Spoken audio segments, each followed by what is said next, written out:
అసలు శ్రీరామాయణంలో పెద్ద విచిత్రం ఏమిటంటే రామాయణం ఎప్పుడెప్పుడు ఎక్కడెక్కడ ఆగిపోతుందో అక్కడక్కడ రామాయణాన్ని ముందుకు తీసుకెళ్లేటటువంటిది ఆడవాళ్లే తీసుకెడుతుంటారు.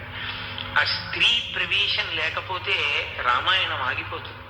అందుకే మీరు కొంచెం జాగ్రత్తగా పరిశీలనం చెయ్యండి. శ్రీరామాయణం నిజానికి సీతా కళ్యాణ ఘట్టంతో అయిపోయింది. వాళ్ళు సంతోషంగా ఇంటికి వచ్చేశారు, అంతఃపురంలో ఆనందంగా ఉంటున్నారు. మందర ప్రవేశించింది. కైకమ్మకి అనేకమైనటువంటి చెప్పకూడని మాటలు చెప్పింది. ప్రభావితురాలైన కైకమ్మ 2 వరాలు అడిగింది. రామాయణం ముందుకెళ్లిన రామాయణం 14 సంవత్సరాల అరణ్యవాసం నడిచిపోతోంది. ఏమవునో శూర్పణఖ ప్రవేశించి రావణాసురుడి దగ్గరికి వెళ్లి చెప్పకూడని మాటలు చెప్పింది. సీతాపహరణం జరిగింది. కథ మళ్ళీ ముందుకెళ్ళింది. ఏం జరుగునో సీతాపహరణం జరిగిన తరువాత సీతమ్మ తల్లి ఒక స్థితిలో నేను శరీరం విడిచిపెట్టేస్తానంది.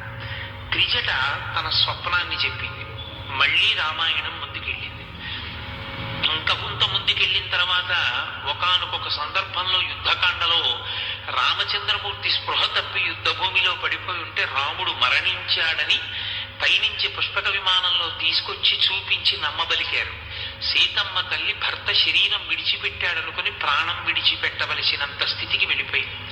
అప్పుడు సరమ నిజం చెప్పింది. విధవ అయినటువంటి స్త్రీని పుష్పక విమానం వహించదు, కాబట్టి నీ భర్త బతికున్నాడని చెప్పింది. రామాయణం ముందుకెళ్ళింది.